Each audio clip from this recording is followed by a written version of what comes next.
हाँ जी दोस्तों, चलिए इलस्ट्रेशन नंबर 8 स्टार्ट करते हैं आपके पास में। आपको बता दें कि इलस्ट्रेशन नंबर 8 आपके पास में कौन सा है। तो चैप्टर अपना चल रहा है आईसीएम मॉड्यूल बैच के अंदर कंसोलिडेशन ऑफ फाइनेंशियल स्टेटमेंट के अंदर AS21 हम डिस्कस कर रहे हैं। AS21 के इलस्ट्रेशन नंबर 8 पे पहुंच चुके हम। बाकी के सारे भी इलस्ट्रेशन आपको जल्दी प्रोवाइड कर दिए जाएंगे। प्रैक्टिकल क्वेश्चन का भी सॉल्यूशन प्रोवाइड कर दिया जाएगा, जैसे कि हमने buy back, cash flow statement जैसे चैप्टर उसके आपको प्रोवाइड कर दिए। और एक चीज़ आपको बता दें कि सर इन सब के लिए हमने एक प्लेलिस्ट बना रखी है, जहाँ पे सारे वीडियोस आपको एक चैप्टर वाइज फॉर्म में आपको जो है प्रोवाइड कर दिए गए हैं, अरेंज कर दिए गए बेसिकली। प्लेलिस्ट की लिंक हर एक वीडियो की डिस्क्रिप्शन में रहती है, तो इस वीडियो के डिस्क्रिप्शन भी चेक करेंगे तो प्लेलिस्ट मिल जाएगी। तो वहाँ जाके आप किसी और चैप्टर में या फिर किसी और क्वेश्चन में डाउट है तो आप जाके देख सकते हैं। जल्दी से इलस्ट्रेशन नंबर 8 को डिस्कस करते हैं और कंप्लीट करके इलस्ट्रेशन नंबर 9 की ओर बढ़ जाते हैं हम। कहते हैं कि sir illustration number 8 A B limited करके, मतलब कि ए लिमिटेड और बी लिमिटेड करके दो कंपनी की कुछ इन्फॉर्मेशन प्रोवाइड करता है आपको फॉलोइंग इन्फॉर्मेशन करके। कहते हैं कि सर ए लिमिटेड के बी लिमिटेड के बारे में कुछ इन्फॉर्मेशन है, बैलेंस शीट की इन्फॉर्मेशन जैसी कुछ यहाँ पे है कि इक्विटी शेयर है, प्रेफरेंस शेयर है, general reserve, PNL, trade payable और डिविडेंड पेएबल जैसी यहाँ पे लाइबिलिटीज़ गिवन है। इसी के साथ असेट भी कुछ गिवन है। कहता है गुडविल है, पीपी है आपके पास में, इन्वेस्टमेंट, इन्वेंट्री, ट्रेड रिसीवेबल और कैश एंड बैंक करके भी कुछ इन्फॉर्मेशन आपको प्रोवाइड है दोनों कंपनी की। ठीक है, कुछ एडिशनल इन्फॉर्मेशन भी दे रहा है। कहता है कि सर ए लिमिटेड ने परचेज कर लिए है 3/4 interest in B limited. 3/4 interest मतलब का मतलब क्या निकलता है सर? इसका मतलब निकलता है कि बी लिमिटेड के टोटल शेयर कैपिटल में से 3/4 शेयर कैपिटल किसने परचेज कर ली है सर? ए लिमिटेड ने परचेज कर ली है। ठीक है सर, और ये शेयर कैपिटल कौन सी होती है? Equity share capital. आपके पास में ये चीज़ तो क्लियर ही होगी। ठीक है, तो ये आपके पास में क्लियर है। तो बी लिमिटेड की शेयर कैपिटल तो अभी अभी हमारे पास में थी, ये रही 5000। लेकिन क्या ये 5000 रुपीज़ है? आंसर इज नो, ये रुपीज़ इन 1000 है। मतलब कि आपके पास में ये 50 लाख रुपीज़ है। तो 50 लाख का 3/4 करेंगे तो वैल्यू मिल जाएगी कि जो ए लिमिटेड ने परचेज कर ली है। ठीक है, तो ये चीज़ आपके पास में क्लियर है। और परसेंटेज में निकालना चाहो तो क्या ही बात है, कैलकुलेटर में 3/4 परसेंटेज कर दो तो ये आपके पास में परसेंटेज भी आ जाएगा कि ए लिमिटेड ने कितनी परसेंटेज होल्डिंग करी है। तो कहता है ये 75% है। ओबियसली होल्डिंग और सब्सिडी का यहाँ पे रिलेशनशिप बन गया है। 75% होल्डिंग है आपके पास में। ठीक है जी, कोई दिक्कत नहीं है, आगे बढ़ते। कहता है कि sir the at the beginning of the year आपके पास में कह रहा है कि ये हमने परचेज़ करे हैं, मतलब कि बहुत बढ़िया। आपके पास में सारी चीज़ें प्री आपके पास में रहेगी, बहुत बढ़िया, कोई दिक्कत नहीं है। कहते हैं कि सर आपके पास में बिगिनिंग एट द, आपके पास में बिगिनिंग में, ईयर के बिगिनिंग में ही हमने ये परचेज़ कर लिया 75% पोर्शन।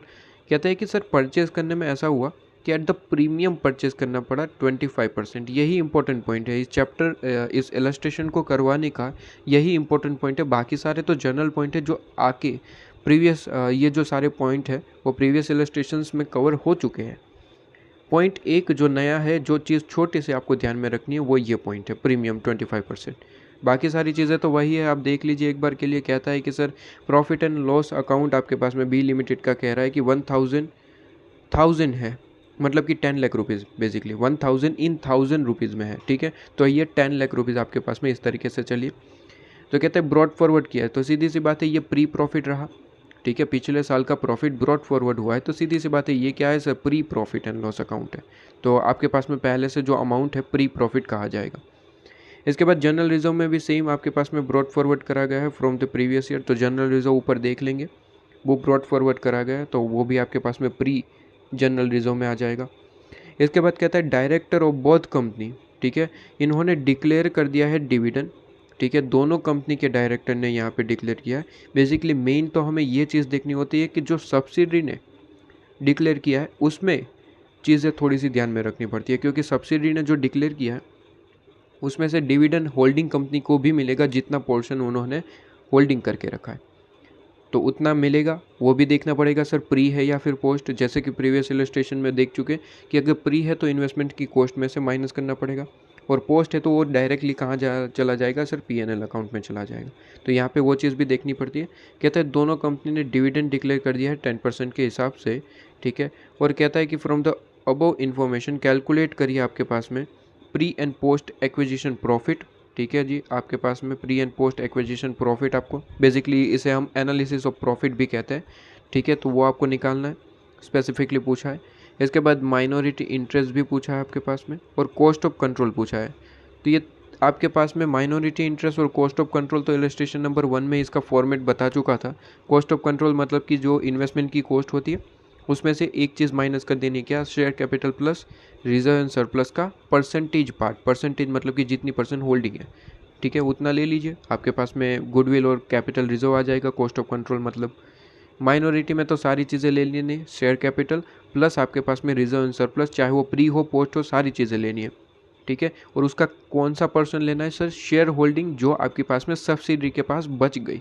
तो अभी कितनी बच गई सर, 75% तो गई, तो आपके पास में बचा कितना, 25%। तो इन सब का 25% करना है, माइनॉरिटी मिल जाएगा।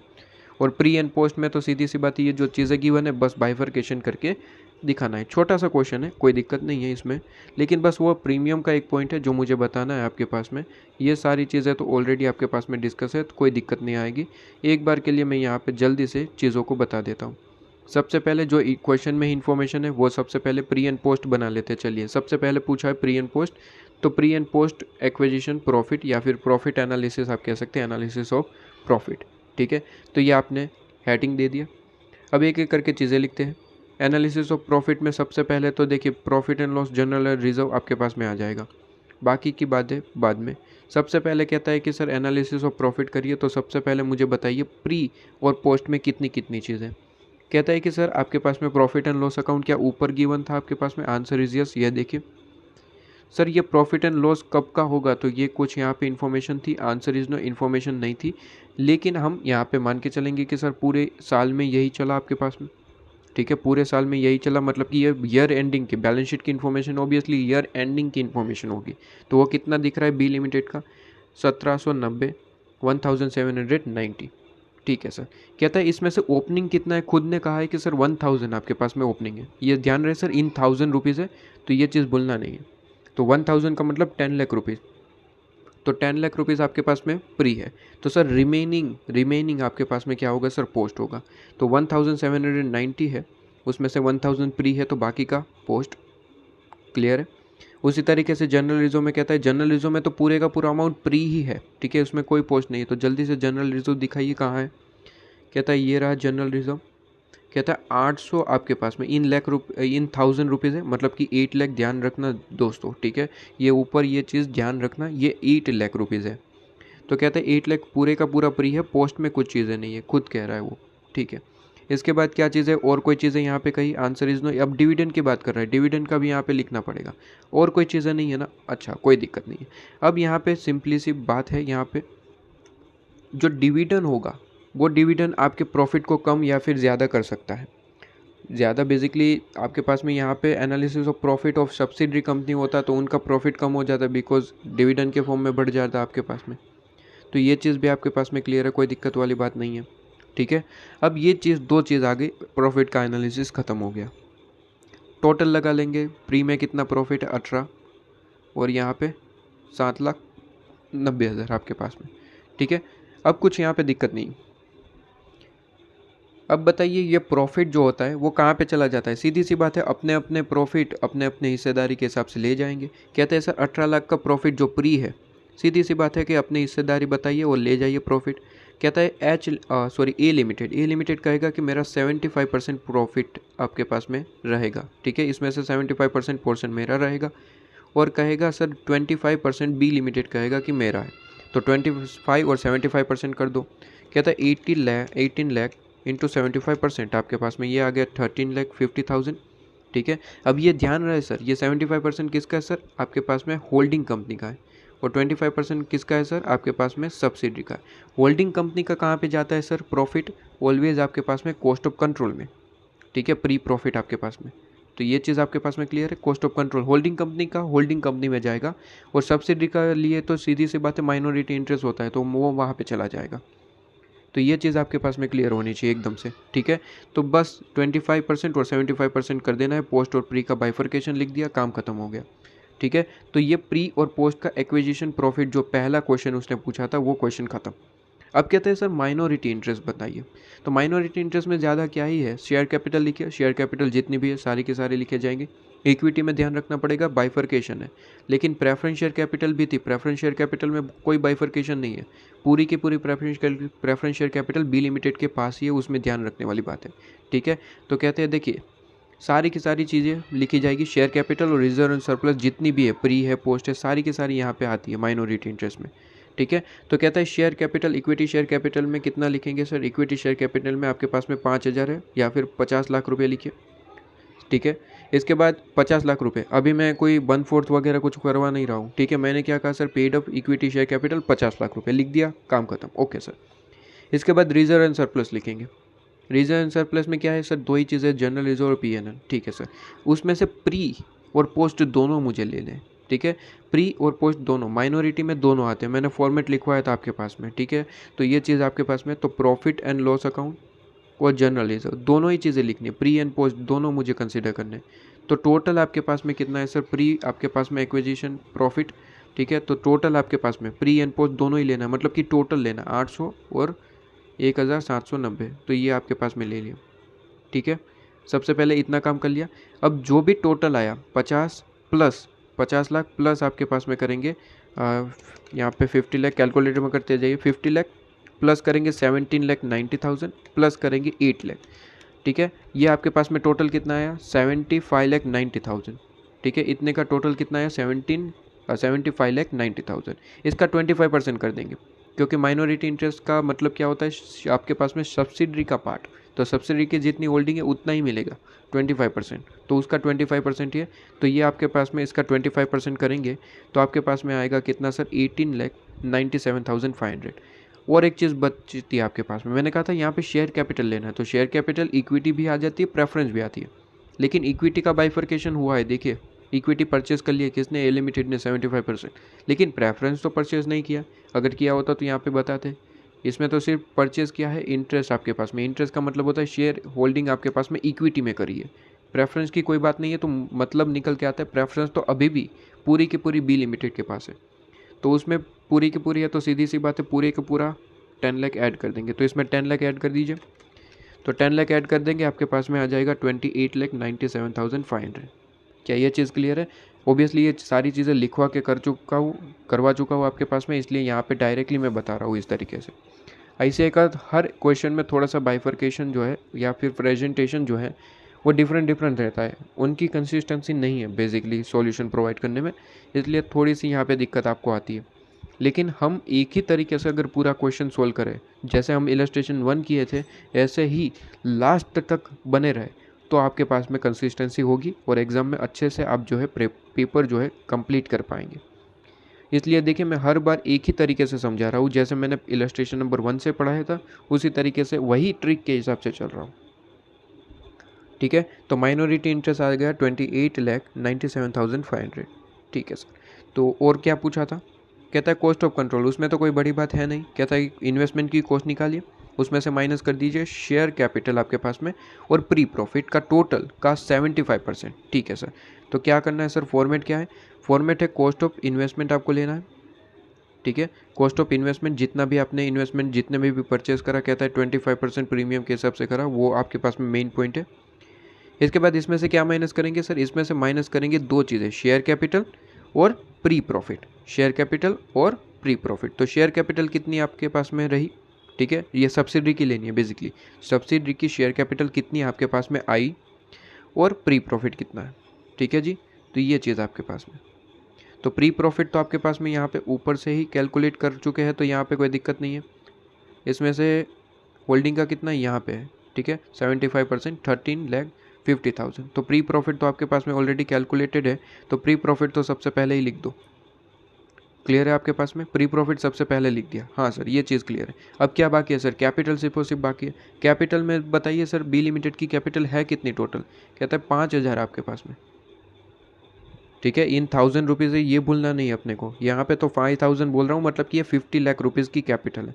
अपनी हिस्सेदारी कितनी है सर, 75%, अपने यही परचेस करा 75%, तो इसका 75% कर देंगे, तो 5,000 इंटू 75%। ठीक है, और इन 1,000 रुपीज़ है तो आपके पास में आ जाएगा 37,50,000 शेयर कैपिटल। तो कॉस्ट ऑफ इन्वेस्टमेंट से आपने दो चीज़ें माइनस करनी है, शेयर कैपिटल जो भी आपने सब्सिडी से परचेज़ करा है, ठीक है, वो शेयर कैपिटल और प्री प्रॉफिट, दो चीज़ें माइनस करनी है, काम हो गया। बस कॉस्ट ऑफ इन्वेस्टमेंट की कॉस्ट निकाल दूँ। अब ये दो चीज़ें तो मैंने ऑलरेडी लिख दी आपके पास में, share capital and pre profit, ठीक है, ये दो चीज़ें तो लिख दी, अब माइनस करना है और आपके पास में गुडविल और कैपिटल रिजर्व आ जाएगा। सर कॉस्ट ऑफ इन्वेस्टमेंट जल्दी से निकाल लेते हैं और काम खत्म हो गया। कहते हैं कॉस्ट ऑफ इन्वेस्टमेंट में ऐसा है कि 75% ए लिमिटेड ने परचेज़ करा है, कहता है beginning of the year purchase करा है, ठीक है, कोई दिक्कत नहीं है। कहता है 25% प्रीमियम से करा है। अच्छा, तो 25% प्रीमियम मतलब कि सीधी सी बात है, इक्विटी शेयर्स का जो भी फेस वैल्यू है उसमें 25% ऐड कर दो और फिर मल्टीप्लाई कर देना नंबर ऑफ शेयर से, आपने जितना भी परचेज़ करा है, ठीक है, और काम ख़त्म। लेकिन दिक्कत वाली बात यह है कि सर यहाँ पे कहीं पे भी शेयर्स की अमाउंट ही नहीं गिवन है, मतलब कि शेयर कितने रुपए वाले, 10 रुपये वाले, 100 रुपये वाले, ऐसा कोई भी गिवन नहीं है। डायरेक्ट टोटल कैपिटल का अमाउंट दे रखा है, कहता है कि सर 50 लाख रुपीज़ है बी लिमिटेड का, उसमें से 75% अपने परचेज़ करा है, बस इतना ही पता है। नंबर ऑफ़ शेयर कितने नहीं पता सर, शेयर का अमाउंट कितना है सर नहीं पता सर। तो यहाँ पे क्या होता है सर, आप अमाउंट से ही डायरेक्ट कैलकुलेशन करिए। कैसे सर? सबसे पहले तो देखिए आपने कितना अमाउंट इन्वेस्ट कर रखा है वो बताइए। कहता है सर 50 लाख रुपये, 50 लाख रुपये इंटू 75% करेंगे। सबसे पहले तो ये अमाउंट बताइए कि आपने होल्डिंग कितनी करी है। कहता है कि सर 37,50,000, ठीक है। इसके लिए पेमेंट कितना करा है? कहता है कि सर 25% प्रीमियम पे करा है। तो आप क्या करेंगे सर, अमाउंट तो पता नहीं है, वरना 10 रुपये अगर 10 रुपये 100 रुपये अगर बता रखा होता तो 10 रुपये में 25% ऐड करके मल्टीप्लाई कर देता। लेकिन सर अमाउंट ही नहीं पता, शेयर का अमाउंट ही नहीं पता अपने को, ना नंबर ऑफ शेयर पता है, ठीक है। तो ये चीज़ थोड़ी सी दिक्कत देती है। तो यहाँ पे क्या कहते हैं कि सर आप परसेंटेज में मानिए। फॉर एग्जांपल 100% तो कॉस्ट होगी, उसमें 25% और आपने पे करा, मतलब कि 125% पे करा, तो जो भी आपने परचेज़ करा उसका 125% कर दो तो आपको कॉस्ट मिल जाएगी। कहते हैं सर 50 लाख रुपीज़ की टोटल कैपिटल थी, 25% ही हमने परचेज़ करी है, तो आपके पास में कितना आ गया सर 37,50,000। कहते हैं कि सर 100 रुपये की अगर कॉस्ट है तो आपने कितना पे किया होगा 25%। यहाँ पे ध्यान रहे सर रुपीज़ में नहीं, परसेंटेज में ही लिखना। तो 125% आपने टोटल पेमेंट करी है, क्योंकि रुपीज़ में अपने को पता नहीं है पर शेयर के हिसाब से, तो परसेंटेज में ही करना पड़ेगा, ठीक है। तो इंटू 125% करेंगे, 125% करेंगे, इंटू 125% करेंगे, तो इंटू 125% करेंगे तो आपके पास में आंसर आ जाएगा 46,87,500। अब इसमें से बस ये माइनस कर देंगे, आपको मिल जाएगा गुडविल और कैपिटल रिजर्व। लेकिन उससे पहले तुरंत मुझे याद आ गया कि कहीं सर डिविडेंड की बात करी गई थी, और जब डिविडेंड की बात होती है तो सर कंसिडर तो करना ही पड़ता है। बिल्कुल सर। कहते हैं कि सर बताइए डिविडेंड की क्या बात है। कहते हैं सर डिविडेंड में ऐसा है कि दोनों कंपनी ने डिविडेंड डिक्लेयर करे। दोनों कंपनी से मतलब नहीं है, सबसे पहले तो हमें बी लिमिटेड का बताइए। देखिए होल्डिंग कंपनी का तो वो तो खुद एडजस्ट कर लेंगे, बी लिमिटेड का है उसमें थोड़ा सा ध्यान देना पड़ता है, क्योंकि बी लिमिटेड में से कुछ पार्ट होल्डिंग कंपनी ने परचेज करा है, तो डिविडेंड में बाइफर्केशन होगा, इसलिए यहाँ पे सब्सिडी कंपनी का मेन पॉइंट है। कहता है कि सर सब्सिडी कंपनी ने 10% आपके पास में क्या करा है सर, डिविडेंड डिक्लेयर कर दिया है। और डिविडेंड किस पे डिक्लेयर होता है, ऑलवेज फेस वैल्यू। सर यहाँ पे जो बैलेंस शीट में आपको 5,000 दिखता है वो क्या होता है, ऑलवेज ऑन फेस वैल्यू होता है, ठीक है। Share capital always face value पे ही दिखता है आपके पास में। तो 5,000 इंटू 10% कर दीजिए, आपके पास में आंसर आ जाएगा। क्लियर है।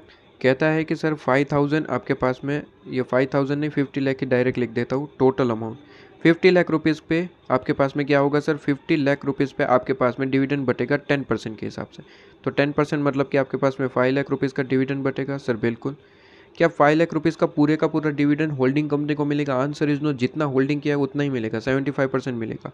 तो इंटू 75% करेंगे आपके पास में, तो यह आंसर आ जाएगा 3,75,000, ठीक है।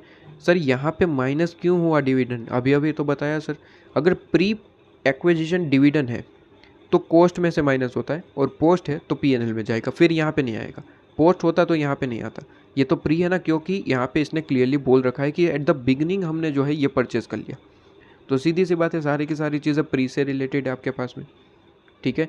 तो यहाँ पे जो डिविडेंड आपने डिक्लेयर करा है वो प्री एक्विजिशन डिविडेंड है, इसलिए कॉस्ट को कम करने के लिए माइनस होगा।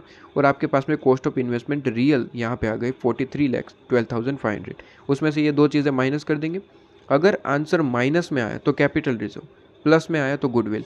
कहते हैं 43,12,500 में से 51 लाख माइनस करेंगे तो ऑब्वियसली माइनस में आंसर आएगा, और माइनस में आता है तो उसे हम कहते हैं कैपिटल रिजर्व। इसी के साथ ये क्वेश्चन भी आपके पास में कंप्लीट। ठीक है, इसके बाद इलस्ट्रेशन नंबर 9 है आपके पास में, और काम ख़त्म। ठीक है, लो जी, तो यहाँ पे ये चीज़ आपके पास में कंप्लीट हो जाती है। सिंपल सा क्वेश्चन था, कोई दिक्कत वाली बात नहीं थी। बस यहाँ पे 25% प्रीमियम का ध्यान रखना है। अगर नंबर ऑफ़ शेयर का कोई अमाउंट नहीं गिवन है या फिर पर शेयर अमाउंट कोई गिवन नहीं है, ठीक है, तो सीधी सी बात है, हमें परसेंटेज में ही कैलकुलेट करना है। बस ये चीज़ ध्यान रखनी थी। कंप्लीटेड।